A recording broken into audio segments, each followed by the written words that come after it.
আমরা কোনো কিছু করার চেষ্টা করতেছি। তো এই বাক্যটা ইংরেজিতে আমরা কিভাবে বলবো? যে I am trying to learn English, আমি ইংরেজি শেখার চেষ্টা করতেছি। I am trying to learn English every day. I am trying to exercise every morning, যে আমি প্রত্যেক সকালে ব্যায়াম করার জন্য চেষ্টা করতেছি। I am trying to learn computer. I am trying to I am trying to ride motorcycle. I am trying to help him, আমি তাদেরকে সাহায্য করার চেষ্টা করতেছি।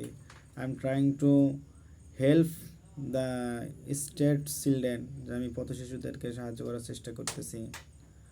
I am trying to go to the market, আমি বাজারে যাওয়ার চেষ্টা করতেছি। মানে আমরা যখনই কোনো কিছু চেষ্টা করতেছি এরকম বোঝানোর জন্য আমরা ব্যবহার করব আই এম ট্রাইং টু।